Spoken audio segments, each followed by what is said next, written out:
So today I'm here to talk about something that many of us have been thinking about. It's been on your mind for a long time, I know. And it's kind of a tough issue to talk about because it's a shameful topic, right? No one really talks about this type of thing openly. But I think we've come to a point where something has to be said, bro. Something has to be said.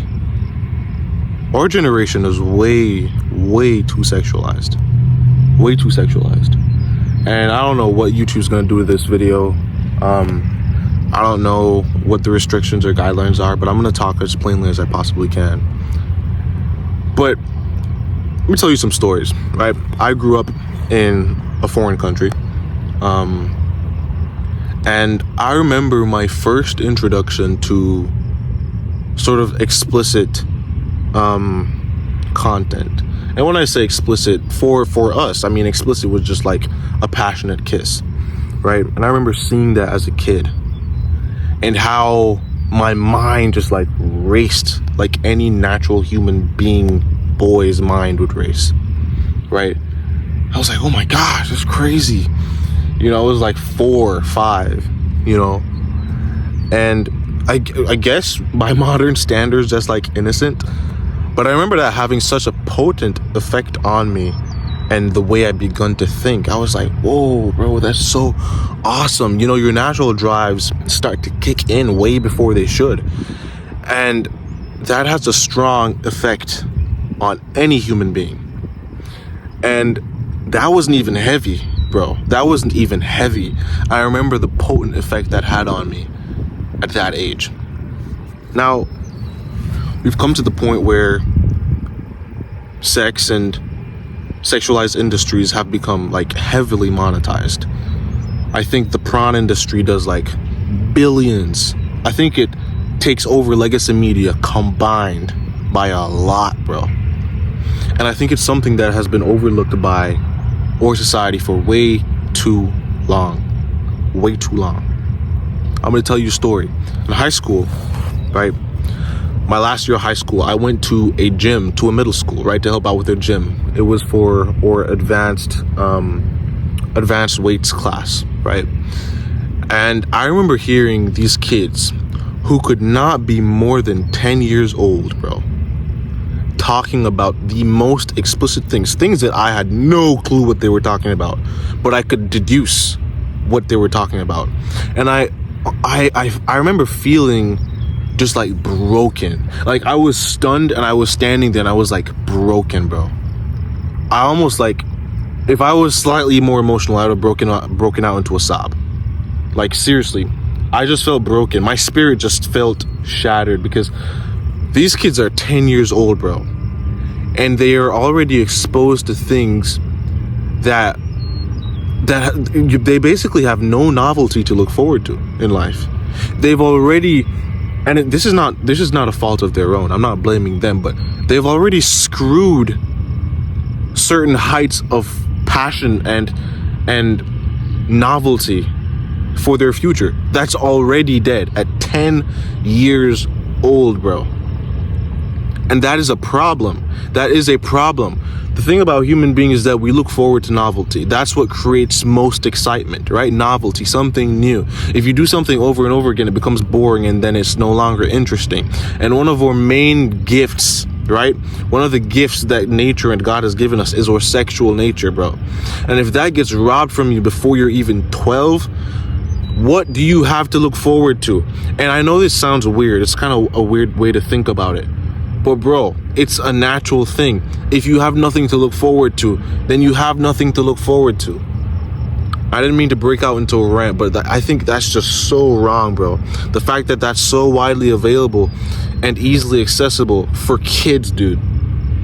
I know they're trying to do something about it in the law, and I don't know what the solution is. I'm just here talking about the problem, right? Probably raising some awareness. And I know this is striking a chord. I know this video is going to get a lot of views because a lot of people have been thinking about it, right? And I don't even know how I'm going to title this, but hopefully it reaches a lot of people because I know it's a real problem, bro. You look at how girls and guys have begun interacting, bro. The respect between the genders have fallen through the floor. It's gone to hell, dude. It's so painful and sad where I see these girls, dude. Beautiful girls, too. Girls who should not be entertaining certain guys, bro.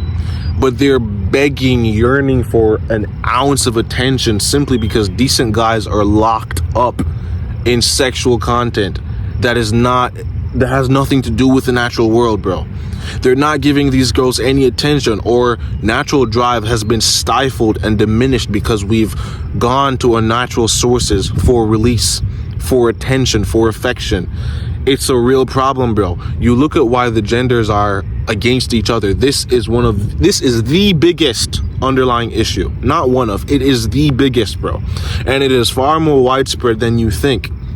And the effect that this type of thing has on the brain is, I don't think studies, they say that studies have come out that say the effect that sexual addiction and addiction that has anything to do with sex, that type of thing, that it's very synonymous to any of the major drugs you could think about.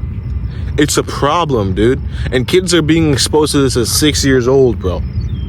6 years old.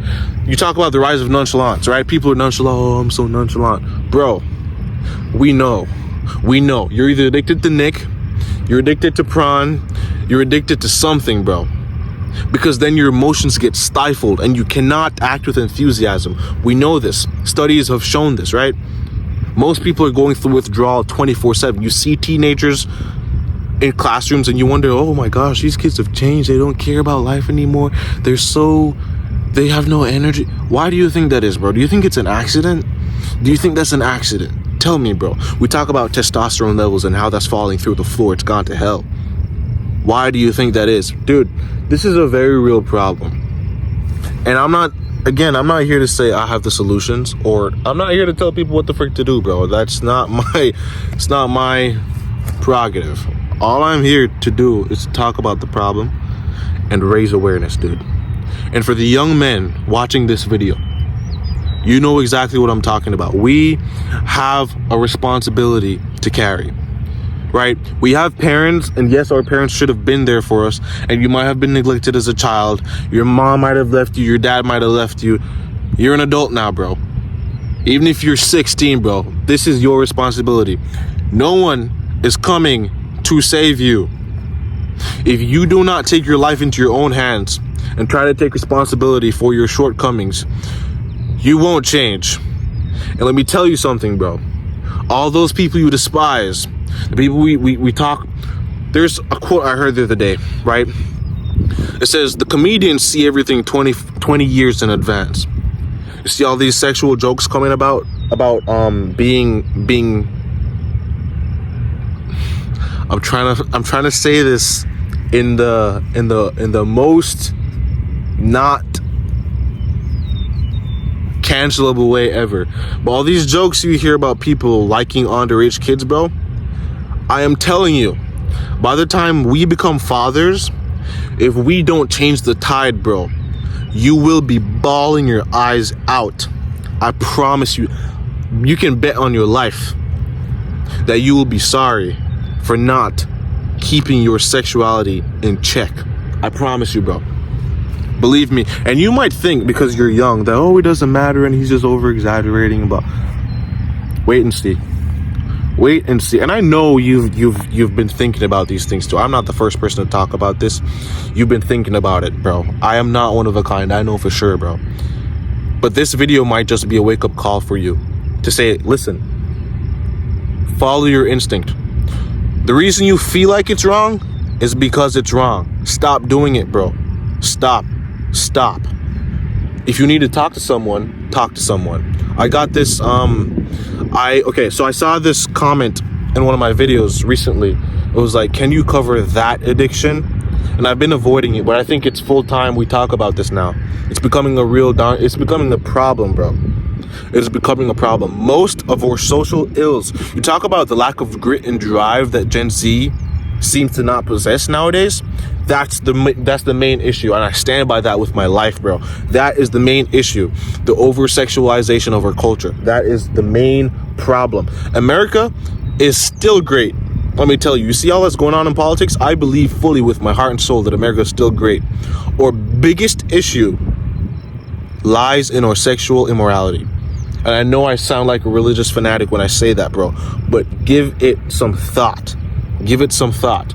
It stems back to almost everything. Why has your family broken up? I guarantee you, almost without a shadow of a doubt, that probably your father's sexual tendencies has something to do with why he wasn't giving your mom enough attention and why the family broke up and why, you know, tensions arose. Probably, bro. Probably. Like, there's the likelihood is crazy. And I am sorry to break your heart. I don't mean to destroy any family hopes or any family lineages or history. And I know this is convicting some people. And when I make this video, I'm not all on here trying to pretend like I'm perfect. No one's perfect. That should go without saying. But I think it's a full time we talk about this. And as men, we need to take responsibility. The women out there are suffering, bro. And you cannot sit around forever blaming these, they want a man to take care of. Of course they want a man to take care of them, bro. They're women and you're a man. And if you cannot control your sexuality, you can't control your life. There's a verse in Proverb that says, greater is the man that can control himself than the man that can take a city. And that is true without error, bro. A lot of these problems you see in society stem from the fact that we have become way too sexualized as a culture. The kids are suffering, the women are suffering, the men are suffering, culture is suffering. Change it, bro. Change it. Break the addiction before the addiction breaks you. Stop. I beg you. I beg you. For my sake, for your sake, for your kids' sake, for their kids' sake, for America's sake, for the Western civilization's sake, for the world's sake. Stop. And you'll be surprised to see just how much you can offer to the world, just how great you could be, just how wonderful you could be, just how impactful you could be. Just take that first step. Take that leap of faith and quit. Listen to your conscience. You need nothing else. Listen to your conscience. Thank you for watching this video. My name is Corban. Peter is not here with me, but this is Corban Conversations, and you will see me in the future, so you might as well subscribe. I mean, you might as well subscribe, because you're going to see me again for sure. Thank you for watching. I'll see you next time. Peace.